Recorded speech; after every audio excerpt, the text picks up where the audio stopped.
The Weekly Show with David J. Maloney.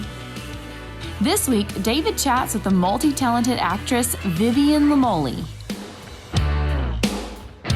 And now, here's your host, David J. Maloney.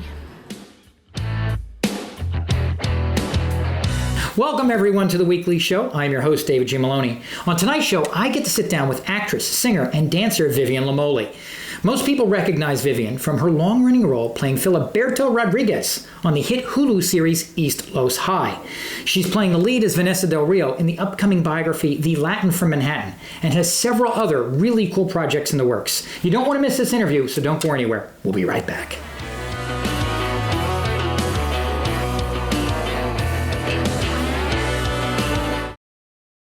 Our featured guest tonight is a Latina triple threat. She acts, she dances, she sings so incredibly that she landed the recurring role of Filiberta Rodriguez on the hit Hulu series East Los High. In her upcoming film, The Latin from Manhattan, she portrays the legendary Vanessa Del Rio. She'll also be playing the part of Kitty in the much-anticipated Grease spinoff, Grease, Rise of the Pink Ladies.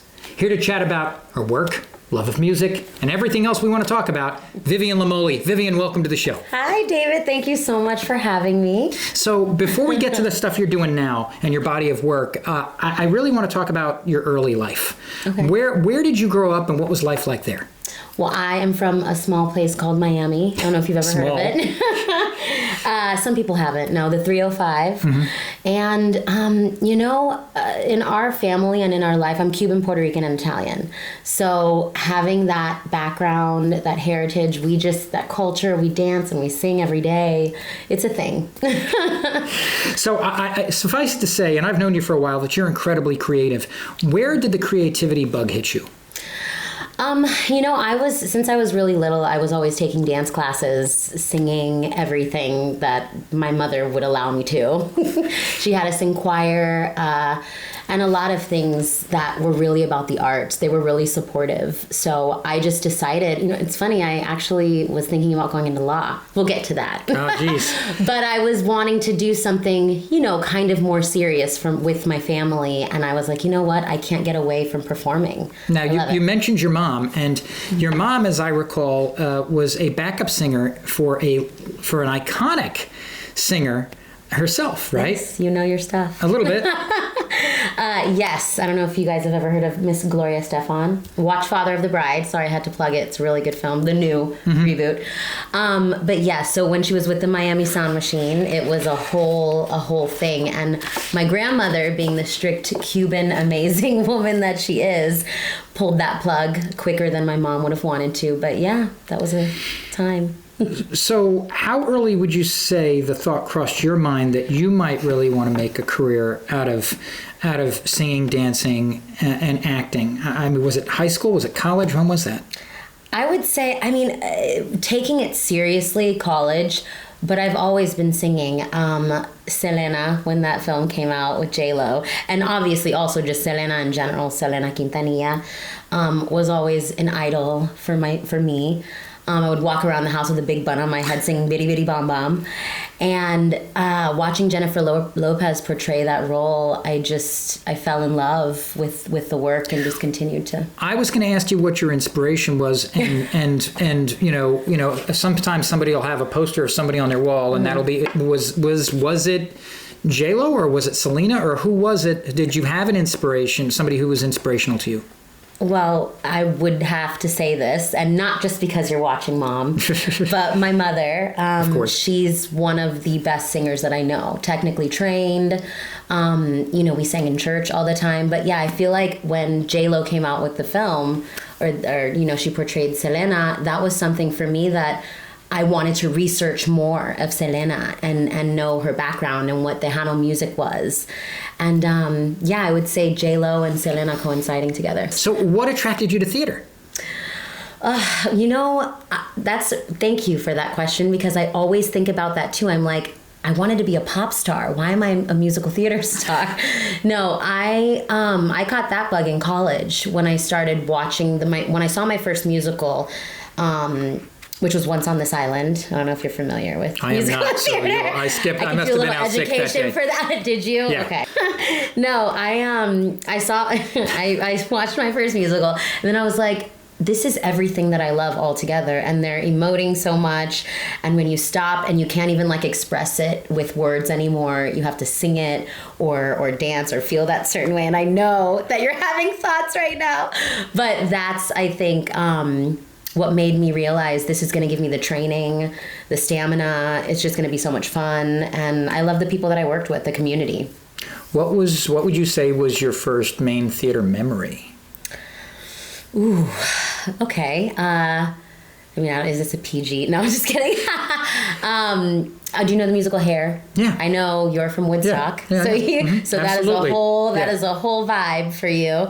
But I played Dion in Hair, and there was one scene where we all got naked. Oh, jeez. There's a thing, yeah. Yeah, there's a thing.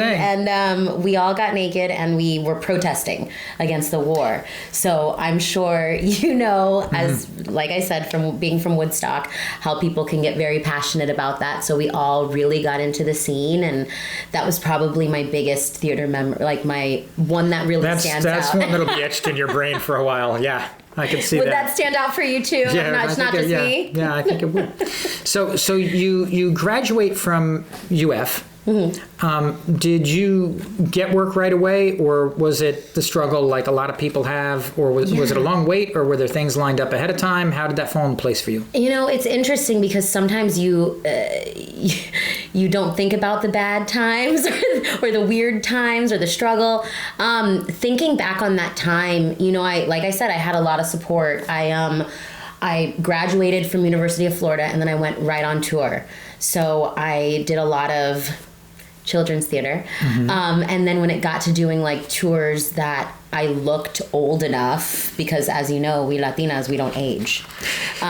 So I started doing shows that adults wanted to watch, or Into the Woods, bigger names that people, Hairspray, things like that. So I was on tour through the West Coast, and I finally decided I'm going to make the move to LA when I finished in San Francisco.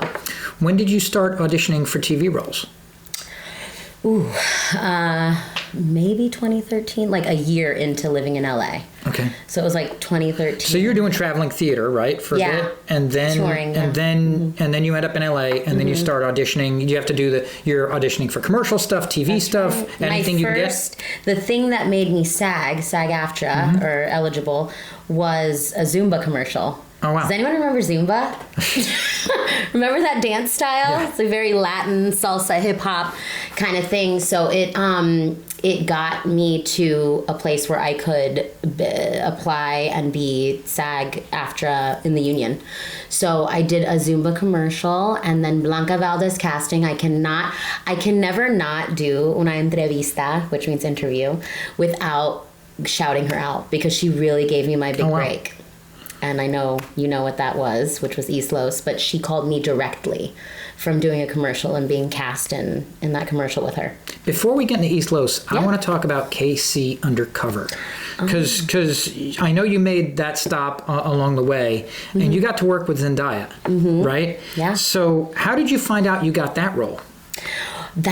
Honestly, that was one of the most, first of all, exhilarating, because I was much younger and I just didn't think anything of it. I just had kept auditioning, and then, things happened really quickly, because when you're in TV, everything happens really quick. But yeah, I had never experienced anything like that, because I auditioned on the lower level on the lot, and right away they were like, okay, we're going upstairs to producers. Oh, wow. Do everything you just did. Like, do everything you just did and better. Or improv, or let's do some improv stuff with you. So it was really quick. Everything happened really quick, and I knew I got it that day. So when people are waiting, that means you don't. Different, yeah. Exactly. Like, that's not the ordinary thing that you hear, especially for a first shot. And Z, working with her, was so fabulous. She's so transparent. She's so cool. She's so down to earth and humble. And she would say things. We would just be laughing our green rooms. Like, and this was before she got big. Did you have any idea when you were working with her that she would blow up as big as she did? Like, in other words, could you see something in her that you would go, oh wow, she's going to be something? Because I mean, there's a lot of Disney kids who never get out. Yeah, right? Who never reach that height of their career. Yeah. But with her, the answer is yes. Like, you could see it right away. And also because she was throwing things at me of being like, yo, put a little some Spanish in there. It didn't hit and it didn't work, but the risk taking and how she was just so like risky with things and, didn't play within the box. It was all about really working with your actors and making it a family and just having fun. And now she's like one of the it girls of the decade. She's so amazing. It's crazy. I'm so proud of her. The biggest thing that I'm proud of is that she takes everything by the reins, like puts it in her own hands and says, how would I relate to this in high school? How do I want kids to relate to me when it's, even something like Euphoria? But Casey Undercover, I mean, that was the real, like, that really made her shine at that age. But then to see the development and do something like that is with Euphoria and on HBO Max, it's major. And then you land East Los High. Mm-hmm. And what do you remember about getting that call? That was Blanca Valdez again. And the biggest thing, I think I read for like 5 roles on East Los. So I had kept coming in, and Philly was the last one that I read for. And the biggest thing there was that when you read for so many roles, like, we want to fit her in this mold somewhere, or so in other words, they had you read for a bunch of different roles because they wanted you. Mm-hmm. They were just going to try to figure out which one fit you best. Exactly. Or even sometimes roles have been created differently. Yeah. Like Philly was supposed to be same with Scar in Casey Undercover. I always get this, like, they were supposed to be like, for lack of a better whatever, and we're talking openly, they had this image of them being like a big bully or something like that, like a bigger girl, or like in East Los High, she was more like in banda, which is a Mexican style type of music, mm-hmm. Banda, mariachi, something like that. Like, she was supposed to kind of have that vibe, but be like kind of more like bullyish and bigger and that sort of thing, physically. But I always come in and I'm a little pit bull. So I think that's the 305 pit bull, okay? No, I always come in and it's just a different kind of savagery. Like, it's a different kind of aggressiveness. And so they changed some of the role to be like a Puerto Rican, mm-hmm. from New York, Florida, that sort of thing, Miami, and we rolled with that.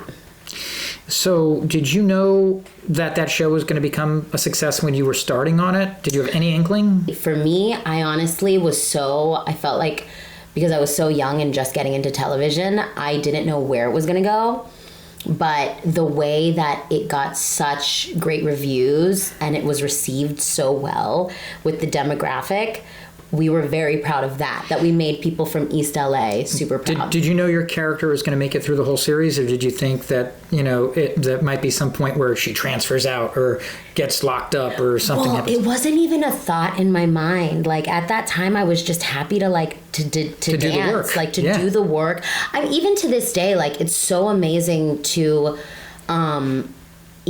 have that, because I'm obviously in talks now about producing my own shows, producing my own stuff, working with management to become a producer with them.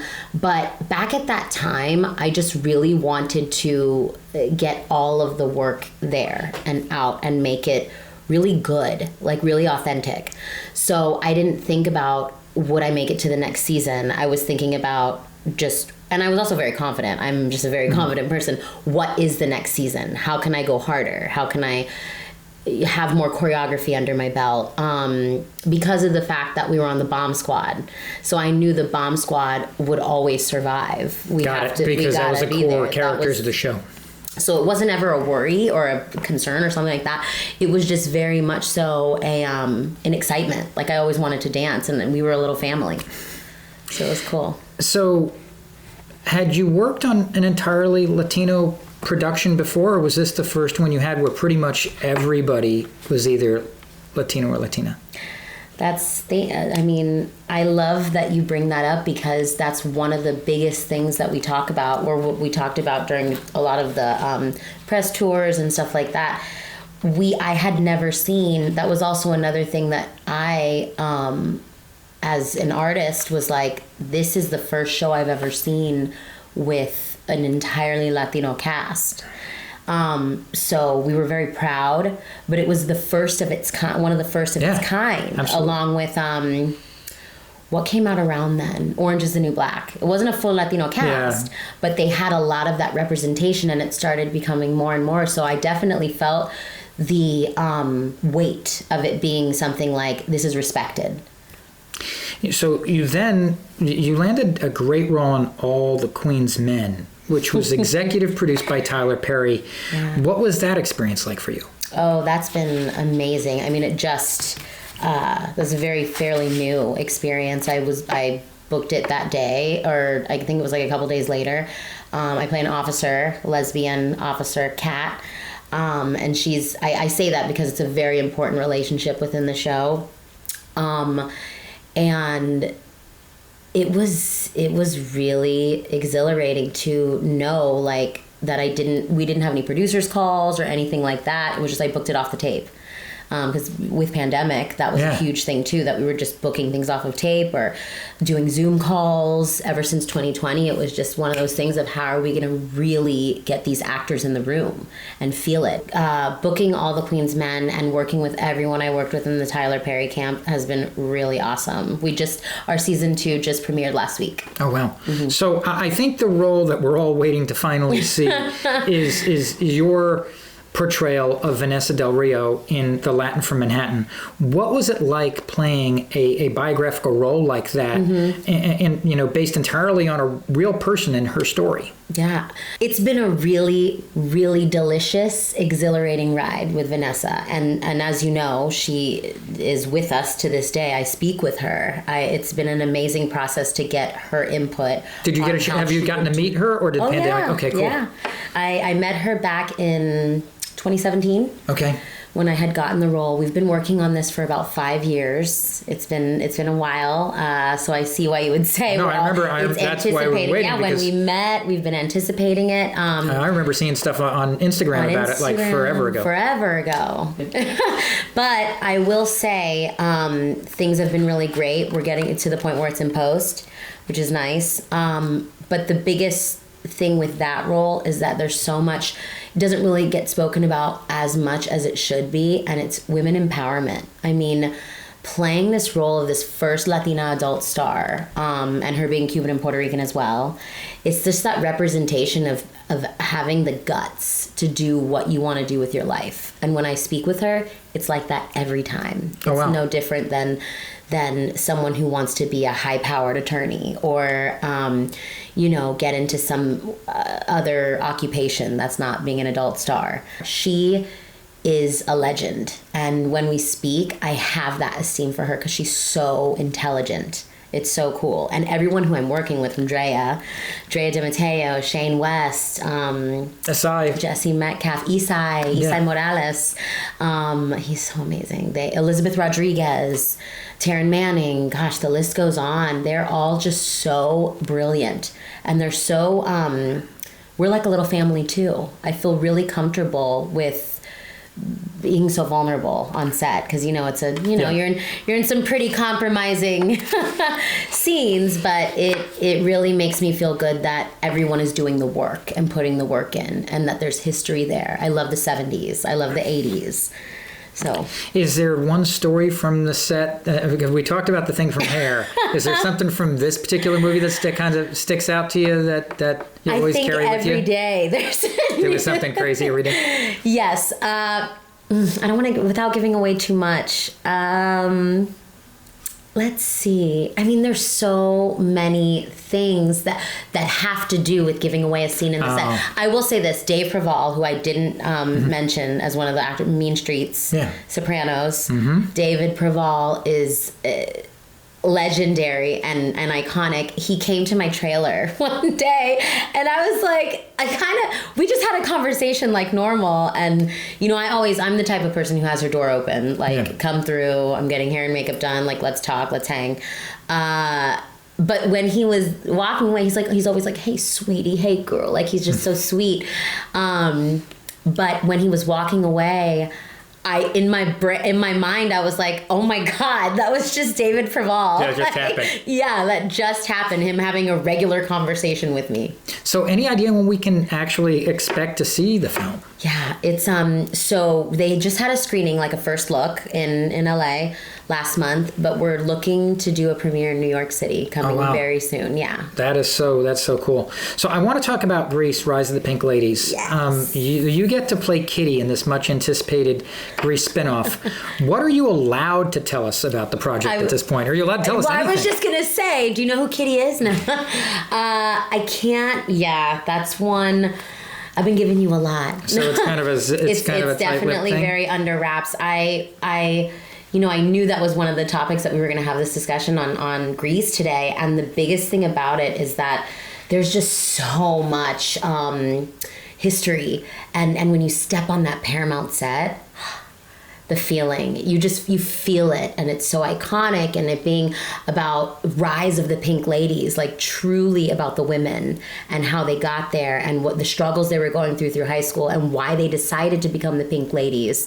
But yeah, being all up in the mix of that, I'll tell you something, it's epic. Does when you have that and you have that energy rush, does that automatically increase your intensity? Oh yeah. And intensity it helps you bring it, doesn't it? Yes. And it also, you bring it on there, and you also feel like you have a responsibility, because for John Travolta, Olivia Newton-John, Kenickie, I'm gonna use his name like that, Stalker Channing, for everyone that really they're a part of the legacy, a part of the franchise, that it feels so good to represent that. And yeah, absolutely, you feel like you put that much more into the music, that much more into the dancing, your scenes. I'll tell you another thing, the scenes that get really intense are my favorite, most definitely my favorite by far. So, speaking of music, you've got, I think I heard one of your songs on Spotify, and you're working on some music. You've got some other projects undergoing. You mentioned an animated project, and then you've got this kind of horror. There's a few, yes. So, yes. Yeah, so talk about those things. That. Oh my God, sometimes you make me forget. So, no. Yeah, you've got a lot going on. So. Yeah, there is a lot. And what's great is that so much of it is premiering kind of at the same time. So these last 2 years have been very, very busy, just busy for me. But to hop into those different characters is the coolest thing ever, like switching it up and just being someone different. But with the music, that came from a musical, actually. Once Upon a Time, the rock opera. Shout out to Ace and Aaron. They're the best producers, directors, everything. They're a couple, actually. It's a wife and husband who did this together. But with music-wise, I'm writing my own music now. So original stuff, which, I feel like when you experience things sometimes, it drives you to create your own kind of thing and put that out there. It's a really great creative outlet. And being a singer, I was always singing other people's music, and now I kind of want to branch out and show people my energy or how I feel or what kind of music I want to put out there. So where can our audience go to follow you on social media? Everywhere. Narrows it down. Yeah, there it is. Every one of my handles is at Viva Livin'. I should spell it, huh? Yeah. VIVALIVIN. And we'll put it up on the little bottom part of the screen there too. Oh, good. So Vivian, thank you so much for joining us. Thank you, David. This is like your familia. So you know that. This one right here, oh my gosh. Love you, Maloney's. I'm so grateful. And I love being on your show. I see everything that you do, and you're blessed. Well, I appreciate that. Thank you so much. Ladies and gentlemen, Vivian Lamolli. Thank you.